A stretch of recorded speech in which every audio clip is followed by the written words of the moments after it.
Good morning guys. At nakapulot nga pala guys tayo ng ng plate number ng hindi ko alam kung tricycle o single. Basta po napulot ko po ito dito sa Indang Cavite, dito po sa tapat ng Yomol 7-Eleven sa may CBSU. Ayan po, ilang araw na rin po ito sa akin kasi nakita ko po nakasabit lang sa puno ng kahoy.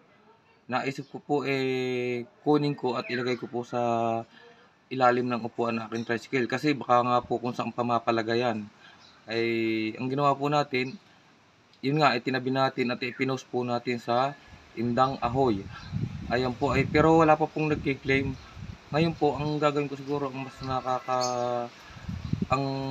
siguro mas magandang gawin ko dito i-surrender ko na lang po doon sa traffic enforcer sa bayan. Doon po sa kanilang outpost sa tapat po ng simbahan. Doon ko na lang guys dadalhin yan kasi nga po napaka-importante nito. Napakahirap din pong mawala ng ng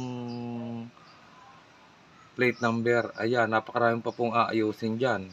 Pagpa-file ka pa ng loss, plate loss. Ayan, kaya nga po ang gagawin ko rito, i-surrender ko na lang po doon. Kung sa bagay po na-post ko na po ito sa Indang Ahoy, wala pa pong nakakapansin. Ngayon may nag-comment po sa atin na isang traffic enforcers, may naghahanap daw po sa kanila. Siguro mas maganda pa dalhin ko na lang ito sa kanila para sila na po ang mamahala at sila po ang may karapatan. Ayan po. Kasi nga po kaya kinuha natin to baka kung saan pa pumapalagay at mapaglaruan. Nakasabit lang po ito sa puno ng pine tree sa CBSU. Ayan. Mabuti natin na itago sa ating tricycle at i-post na lang. Kaya guys, kung sino po ang nawawala ng plate number dyan, ayan po, i-surrender ko na po ito sa sa mga traffic enforcers po.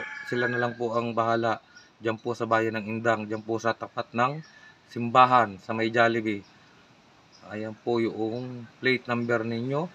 Kasi po siguro po sumabit ito. Ayan. Kasi nga po pingas natanggal po yung yung puputol na yan. Pero magagawaan pa po ito ng paraan. Ayan. Okay guys, at i-surrender na po natin ito ngayong araw po ng Webes. Ayan. Okay, maraming salamat guys at baka may makakita po nito, ipaki-share na lang po ninyo at ito turn over ko na po ito doon sa mga traffic enforcers. Marami pong salamat sa inyo mga idol. Ayan. Okay. At ito na nga mga guys na isauli na po natin sa traffic enforcers para sila na po ang mamahala kasi nga po may naghahanap daw nito ito over na po natin kasi napakahirap po mawala ng plate number. Sir, ano nga pong pangalan nyo? Apolonio Ledesma. Ayan, na kay Apolonio Ledesma po sa ating magiting na traffic enforcers. Ayan ito.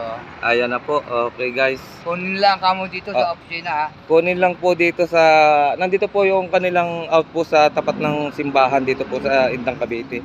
Ayan po. Ayan, na-turn over na po. Napakahirap po mawala ng plaka. Napakarami pong aayusin natin. Okay, maraming salamat mga guys.